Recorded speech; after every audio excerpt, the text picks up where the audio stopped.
Athens, 415 BCE. The city has just emerged from years and years of fighting with its traditional rivals Sparta and the Peloponnesian War, but the peace of Nicias is in full force.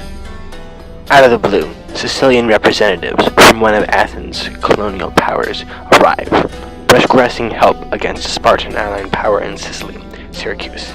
The Athenians accept their request, but a debate breaks out between two of the major politicians in the city.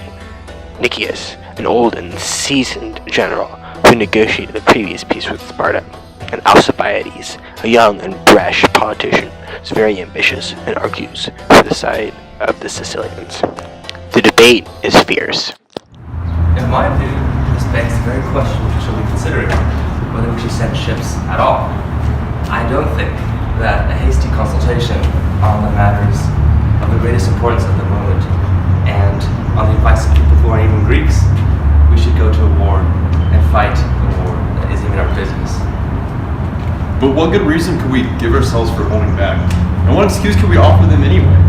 I feel like we have an obligation to defend them because of the oath that we've sworn. Let me remind you that not only are we leaving behind a lot of enemies here at home, but we are also attracting new ones when we sail abroad.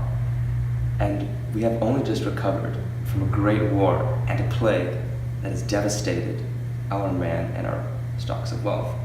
We should be spending our resources on ourselves rather than helping these exiles whose interest is to lie convincingly and endanger third parties like us while they stand on the sidelines and only offer words of support. Don't change your mind about the Sicilian Expedition on the grounds that we're encountering a great power. It's unlikely that a rabble of this kind will be united in any cause whatsoever, and it won't cause us an issue. Now, suppose there is a certain person here by the name of Alcibiades who wishes to let the fleet sail for his own personal gain, especially since he is too young to command, and he wants to gain glory and for his stables and defray the costs of expense with his office. Don't let such a man parade his personal pride at the expense of the safety of the city. Don't let Nicias deter you with his talk of non-intervention and his divisive attempt to set the young against the old. Hold to traditional values that said that fathers, in talking with their children, would bring us to the heights that we have today. Don't fear these qualities now, for when I was considered young and full of insanity, I argued for the fight against the Peloponnesians. Alcibiades wins the debate, and Nicias attempts to dissuade the Athenians from their cause of action by telling them that they will need to send many ships and men to the fight. When we leave here, we must have assembled an armament that is not just equal to theirs, but superior in every respect to our enemies. And even then, we may find it difficult to conquer the enemy and come through safely ourselves. Only in this way can we ensure the security of our city and the safety of those on the expedition. To his surprise, the Athenians accept his arguments, and the city begins to prepare a fleet to move against the Sicilians. However, the day before the fleet is set to sail for Sicily, Hermae, statues of armies placed around Athens for good luck, are mysteriously destroyed with a particular part of their body removed. One, Alcibiades, is implicated. Formal proceedings against Alcibiades are only initiated after the fleet has left for Sicily, so the Athenians recall Alcibiades from the fleet.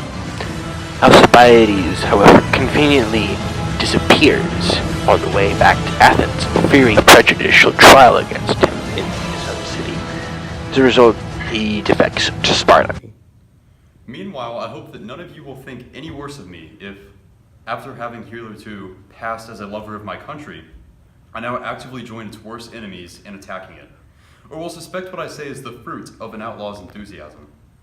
For myself, therefore, Lacedaemonians, I beg you to use me without scruple for danger and trouble of every kind, and to remember the argument in everyone's mouth, that if I did you great harm as an enemy, I could likewise do you great service as a friend, inasmuch as I know the plans of the Athenians, while I only guessed yours. For yourselves, I entreat you to believe that your most capital interests are now under deliberation, and I urge you to send without hesitation the expeditions to Sicily and Attica. By the presence of a small part of your forces, you will save important cities in the island, and you will destroy the power of Athens, both present and prospective. After this, you will dwell in security and enjoy the supremacy over all of Hellas, resting not on force, but on consent and affection. Meanwhile, in Sicily, the Athenians, due to poor military planning and tactics, have suffered a major defeat at Syracuse, and they are forced to retreat. Nicias attempts to rally the troops. Soldiers of Athens and of our allies, the coming contest will involve all of us alike in a struggle for survival and for fatherland, no less than it will the enemy. If we prevail now with our ships, we may live to see again our native cities, wherever they are. We must not lose heart nor react like raw recruits. I instead call on all Athenians present, with your experience of many wars. Remember the uncertainty of war, and prepare to renew the fight in the hope that fortune may swing our way too, and in a manner worthy of the mighty force you see yourselves right before you. Unfortunately, Nicias fails to make a dent in the Athenians' morale, and the Athenians suffer a major defeat at the hands of the Spartans and the Syracusans. They are forced to retreat.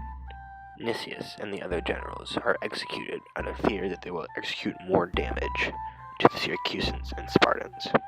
The Athenian population does not take this news well.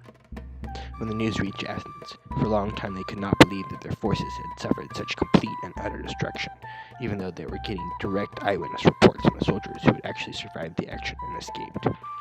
But when they had taken it in, they turned their anger on the orators who joined in promoting the expedition, the oracle mongers, seers, and all those whose divinations at the time had raised their hopes of conquering Sicily, Thucydides.